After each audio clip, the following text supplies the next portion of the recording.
대한민국 국민들이 가장 좋아하는 화가 하면 언제나 손에 꼽히는 인물은 바로 반고흐입니다. 이는 아무래도 반고흐의 그림이 가지고 있는 특징뿐 아니라 비극적이면서도 드라마틱한 그의 삶 또한 중요한 역할을 한 것 같은데요.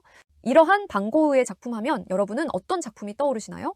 별이 빛나는 밤이나 귀에 붕대를 감은 자화상 혹은 해바라기가 대표적인데요. 그런데 반고흐의 작품들 중 유독 그의 삶만큼이나 드라마틱한 여정을 겪은 작품이 있습니다. 바로 오늘 꿀팁 스토리의 주인공 가셰 박사의 초상입니다. 꿀팁. 고흐의 삶은 불행했던 것으로 유명하지만 사실 그의 주변에는 수많은 조력자들이 있었습니다. 그의 주치의였던 의사 폴 가셰 또한 그들 중 하나였는데요. 1890년 6월 고흐는 그의 주치의였던 폴 가셰의 초상화를 그립니다.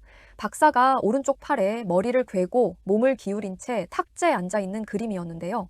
이 초상화는 고흐의 동생인 테오에게 남겨지게 되었고 이후 유족들에 의해 보관되어 왔습니다. 이후 몇 번의 거래를 거치면서 이 그림은 독일에 오게 되는데요. 프랑크푸르트 시립미술관에 소장된 가셰 박사의 초상이 전시관에 걸린 차에 평범한 시간을 보내는 건 잠시였습니다.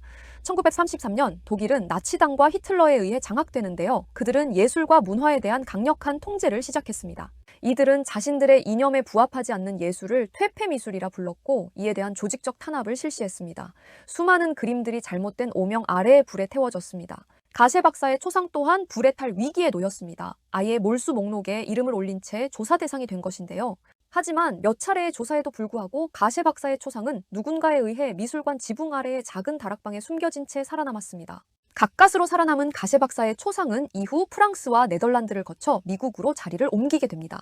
하지만 1990년 또 다시 위기가 찾아옵니다. 미국 크리스티 경매에서 가셰 박사의 초상은 일본의 기업가 사이토 리오웨이에 의해 8,250만 달러, 즉 우리 돈 1,000억 원에 가까운 금액에 낙찰되는데요. 그는 일본 다이쇼와 제지회사의 회장이었으며 이는 당시 미술품 경매 역사상 가장 높은 금액이었습니다.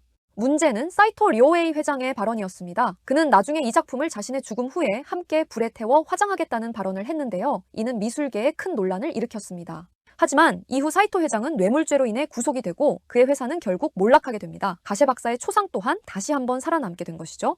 이후 이 작품은 다시 시장에 나왔지만 현재까지 정확한 위치와 소유자는 알려지지 않은 상태입니다. 현재는 사적으로 소장되어 있을 것으로 추정되는데요.